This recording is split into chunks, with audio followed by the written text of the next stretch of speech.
नमस्कार, आप देख रहे हैं ग्रैंड न्यूज नेटवर्क और मैं हूं आप सभी के साथ आयुषी। अब मेरे साथ देखिए न्यायधानी सहित प्रदेश भर से जुड़ी हुई तमाम खबरें। चलिए खबरों का सिलसिला अब शुरू करते हैं। मस्तूरी थाना क्षेत्र में शुक्रवार को सतनामी समाज के लोग बिजली की समस्या को लेकर आक्रोशित नजर आए। जानकारी के अनुसार क्षेत्र में लगातार हो रही बिजली कटौती की शिकायत दर्ज कराने बड़ी संख्या में समाज के लोग विद्युत कार्यालय पहुंचे थे, जहां कर्मचारी सुमंत मसीह द्वारा कथित रूप से अभद्र भाषा और गाली गलौज करने की बात सामने आई। इससे मौके का माहौल गर्मा गया और सतनामी समाज के लोगों ने जोरदार नारेबाजी करते हुए इसका विरोध जताया। समाज के प्रतिनिधियों ने मामले को गंभीर बताते हुए मस्तूरी थाने में इसकी लिखित शिकायत दर्ज कराई और कर्मचारियों के खिलाफ कार्रवाई की मांग की है। इधर बिलासपुर से रेलवे यात्रियों के लिए एक अहम सूचना सामने आई है। रेलवे प्रशासन देश भर में अधोसंरचना विकास के कार्य करने के लिए जुटा हुआ है। इसी कड़ी में दक्षिण मध्य रेलवे के सिकंदराबाद मंडल में काजीपेट बल्लार शाह सेक्शन के बीच तीसरी लाइन और नई लाइन की कमीशनिंग का कार्य किया जा रहा है। इस दौरान प्री एनआई और एनआई कार्य होंगे। इस कार्य के चलते दक्षिण पूर्व मध्य रेलवे से जुड़ी कई गाड़ियां अलग अलग तारीखों में रद्द रहेंगी। कोरबा से चलने वाली कोरबा तिरुवनंतपुरम उत्तर एक्सप्रेस और कोचीवेली कोरबा एक्सप्रेस कई फेरों के लिए रद्द की गई है। वहीं सिकंदराबाद रक्सौल और रक्सौल सिकंदराबाद एक्सप्रेस भी निर्धारित तारीखों में नहीं चलेगी।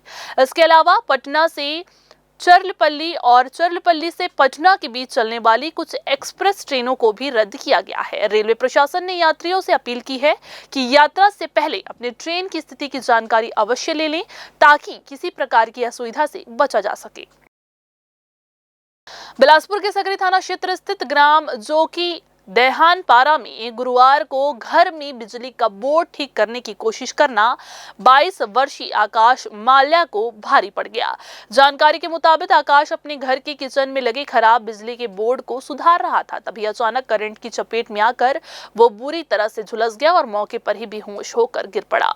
शोर सुनकर परिजन और ग्रामीण पहुंचे तथा उसे तत्काल बाइक से नजदीकी अस्पताल ले जाया गया, जहां डॉक्टरों ने उसे मृत घोषित कर दिया।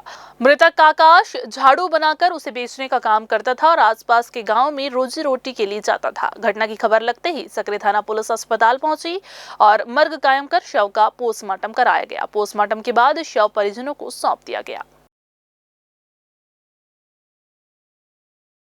कैसे हुई है? घर में क्या कर रहा था ये? घर का बोर्ड बना रहा था। किससे घर का? अपने घर का। अपने ही घर का बोला अपने घर था? का किचन का। कि आपके घर का बना रहा नहीं, था? अपने घर का किचन का बना क्या रहा। नाम है इसका? आकाश मालिया। और क्या नाम से है? शिकारी, मतलब आकाश मालिया शिकारी करके वो जानते हैं भाई। और क्या भगा बोल रहे थे आप? हाँ, भगा भी नाम बोलते हैं। इसके पिताजी का नाम क्या है? उसका देवीलाल।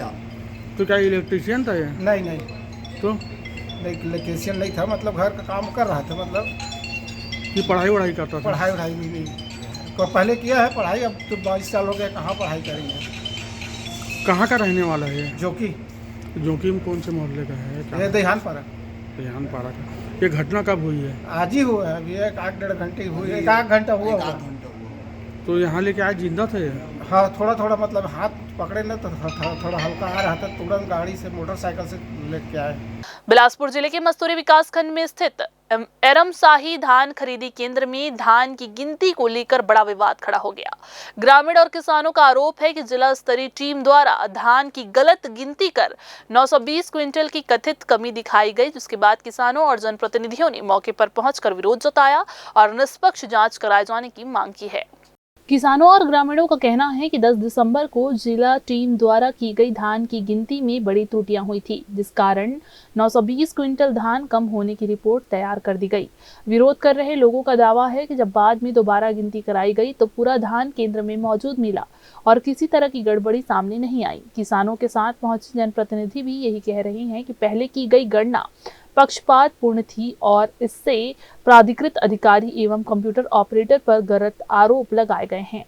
इसके पहले 10 तारीख को अधिकारी कर्मचारी लोग बिलासपुर से जिला स्तर अधिकारी लोग आए थे और धान में गड़बड़ी है करके यहाँ पर गिनती करके गए, जो कि गलत गिनती करके गए हैं। 920 क्विंटल उन लोग कमी है करके बताए हैं। उसको कांशीराम खुटे द्वारा, जो यहाँ पर कंप्यूटर ऑपरेटर है, जिनको इन लोग पकड़ के लेके गए हैं, वो स्वयं था और गिनती के लिए रिक्वेस्ट किया। दोबारा इन लोग गिनती नहीं किए, तो उन्होंने खुद स्वयं गाँव वाले के साथ तो गिनती किया उसी दिन, तो भी सही बराबर था। इनको द्वेष पूर्ण पूर्ण पता नहीं अधिकारी लोग को किसका सह है या किसके दबाव में यहाँ पर आए थे और इस तरीके से गलत जानकारी दे करके गुमराह कर करके और सीधे-साधे लड़के को जिनको आज दूसरा साल है यहाँ पर नौकरी करते हुए शासन प्रशासन से उनको ₹1 तनख्वाह भी नहीं मिला है और उसको फँसा करके आज 9 से 20 कुंटल का धान में उसको अंदर कर दिए हैं। अभी क्या तो स्थिति है? अभी धान अभी हम लोग 4-5 गाँव के सरपंच एक साथ आए हैं। यहाँ के पंच, सरपंच, गाँव वाले सब नागरिक मिल करके हम लोग यहाँ का जो प्रभारी रंजीत लहरे के साथ में हम लोग गिनती किए हैं। गिनती में एकदम बराबर है आज के डेट में, एक भी कमी नहीं है, उस दिन भी नहीं था और आज भी कमी नहीं है। गलत जानकारी दे करके इन लोग पता नहीं द्वेषपूर्ण क्यों ऐसा किए हैं, इससे समझ से परे हैं हम लोग। सरपंच प्रतिनिधि मेघनाथ खांडेकर सहित जनप्रतिनिधियों ने बताया कि दोबारा हुई गिनती के दौरान पूरी प्रक्रिया की वीडियोग्राफी कराई गई है और हर बोरी पर अंकन भी किया गया है, जिससे स्पष्ट हो गया कि किसी भी प्रकार की कमी नहीं है। वहीं ग्रामीणों ने आरोप लगाया कि प्रशासन ने बिना पुख्ता आधार के कार्रवाई की है। उन्होंने कहा कि निष्पक्ष जांच कराई जाए ताकि धान खरीदी केंद्र का तथ्य सभी के सामने आ सके। कैमरामैन राकेश मिश्रा के साथ पिंटू दुबे की रिपोर्ट।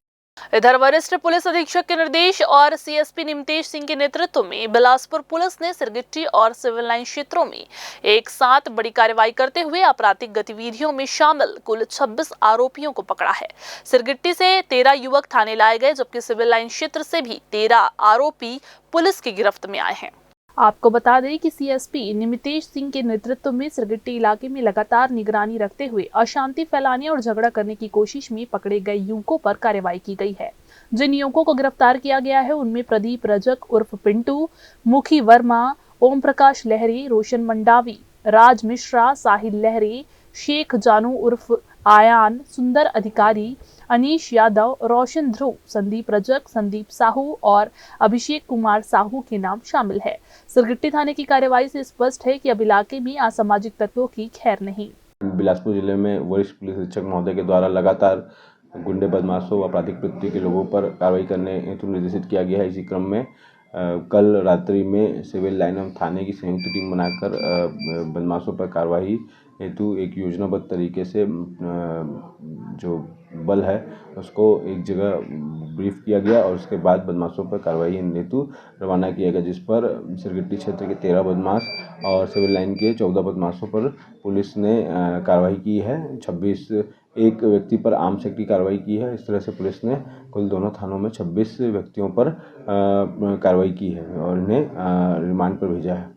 आपको बता दें कि सिविल लाइन पुलिस ने तालापारा और नजदीकी इलाकों में चेकिंग के दौरान मोहम्मद जुनैद को भुजाली जैसे धारदार हथियार के साथ पकड़ा है, जिस पर आर्म्स एक्ट के केस दर्ज किया गया है। इसके अलावा शांति फैलाने में शामिल 12 अन्य व्यक्तियों पर भी कार्रवाई हुई है।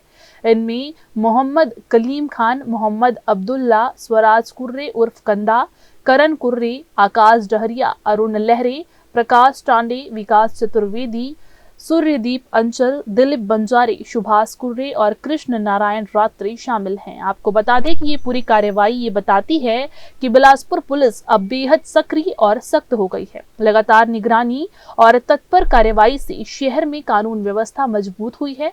पुलिस की कड़ी मौजूदगी से असामाजिक तत्वों में खौफ है और शहर सुरक्षित महसूस कर रहा है। बिलासपुर पुलिस की चौकसी और काम करने का तरीका अब पूरे जिले के लिए मिसाल बनता हुआ दिखाई दे रहा है। कैमरामैन राकेश मिश्रा के साथ पिंटू दुबे की रिपोर्ट। बिलासपुर की मिनी बस्ती स्थित महंत बाड़ा में आयोजित सतनामी समाज की जयंती समारोह में शनिवार को जमकर बवाल हो गया। कार्यक्रम स्थल पर आरएसएस पदाधिकारियों के पहुंचते ही माहौल गर्मा गया, जिसके बाद समाज के लोगों ने कड़ी आपत्ति दर्ज कराते हुए विरोध शुरू कर दिया। सतनामी समाज का आरोप है कि जयंती समारोह में आरएसएस की मौजूदगी के जरिए संगठन का प्रचार किया जा रहा है, जो समाज की भावनाओं के खिलाफ है। ऐसी बात को लेकर दोनों पक्षों में बहसबाजी बढ़ी और सतनामी समाज के लोगों ने आरएसएस के खिलाफ नारेबाजी भी की। बताया जा रहा है कि आरएसएस के पदाधिकारी सिर्फ दर्शन पूजन के लिए पहुंचे थे, लेकिन उनकी एंट्री ने कार्यक्रम को विवादों में ढकेल दिया। और बिलासपुर से एक सुखद और गौरवपूर्ण खबर सामने आई है। छत्तीसगढ़ राज्य विधिक परिषद के हाल ही में संपन्न चुनाव में आलोक कुमार गुप्ता अधिवक्ता बिलासपुर ने भारी मतों से शानदार जीत दर्ज की है। ये जीत न सिर्फ उनके समर्थकों के लिए बल्कि पूरे समाज के लिए गर्व का विषय बन गई है। बताया जा रहा है कि 12 तारीख को छत्तीसगढ़ राज्य बार काउंसिल के निर्वाचन सदस्यों की जो आधिकारिक सूची प्रकाशित हुई उसमें आलोक कुमार गुप्ता का नाम भी शामिल है। ऐसी खुशी और सम्मान के अवसर पर आज वैश्य समाज बिलासपुर द्वारा उनका भव्य सम्मान समारोह आयोजित किया गया है।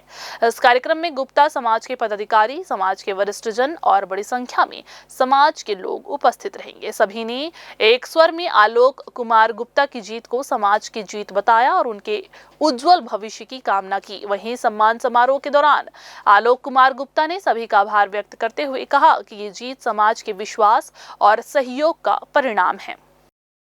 आदरणीय मुख्य न्यायाधीश महोदय हैं, उनके आदेश से ये चुनाव हुआ। शॉर्ट मोटिव रिट पिटीशन में 30 सितंबर 2025 को इलेक्शन संपन्न हुआ। अभी उसके रिजल्ट आए 12 दिसंबर 2025, अभी कुछ दिन पहले छत्तीसगढ़ के राजपत्र में नोटिफिकेशन हुआ है। छत्तीसगढ़ राज्य विधिक परिषद के कुल 25 सदस्य जो हैं वो चुनाव में जीत कर आए हुए हैं। अधिवक्ताओं के वोट पड़े थे पूरे प्रदेश में, और अब जो है कुछ दिनों बाद इन 25 अधिवक्ताओं के बीच में ये आपसी चुनाव होगा, जिसमें हमारे स्टेट बार का चेयरमैन, वाइस चेयरमैन ये सब नियुक्त होंगे। आज बाकेतर गुप्ता वैश्य कसमदन समाज के द्वारा मेरा स्वागत किया गया है। मैं समाज के सभी लोगों का बहुत आभार व्यक्त करता हूँ कि सभी के सहयोग से और विशेषकर सभी बड़े बुजुर्गों के, समाज के सभी बड़े बुजुर्गों के आशीर्वाद से ये जीत मुझे हासिल हुई है। और निश्चित रूप से अब इस विजय के बाद समाज के हित के लिए सोचूंगा ही, अधिवक्ताओं के हित में ज़्यादा से ज़्यादा कार्यक्रम कर सकूं, उनके ज़्यादा से ज़्यादा काम आ सकूं, यही मेरा प्रयास होगा। बागेश्वर कसमदन वैश्य समाज के द्वारा 18 दिसंबर संध्या 6 बजे घासीदास बाबा जी के पद चिन्हों का, उनके आदर्शों का पालन करते हुए हम आज आलोक गुप्ता जी का स्वागत करने के लिए बागेश्वर कसमदन समाज के सभी सदस्य यहाँ पर इनके निवास में, कार्यालय में पहुँचे। साथ ही साथ श्रीमती सुधा गुप्ता अग्रहरी समाज की वरिष्ठ अध्यक्ष, भारतीय जनता पार्टी के महामंत्री भी आज अतिथि के रूप में हमारे उपस्थित हुए। उनका हम करतल ध्वनि से स्वागत करते हैं। तो ये थी आज की बुलेटिन की तमाम खबरें। अगले बुलेटिन में फिर होगी आपसे मुलाकात। तब तक के लिए पूरी टीम के साथ मुझे दीजिए इजाजत। नमस्कार।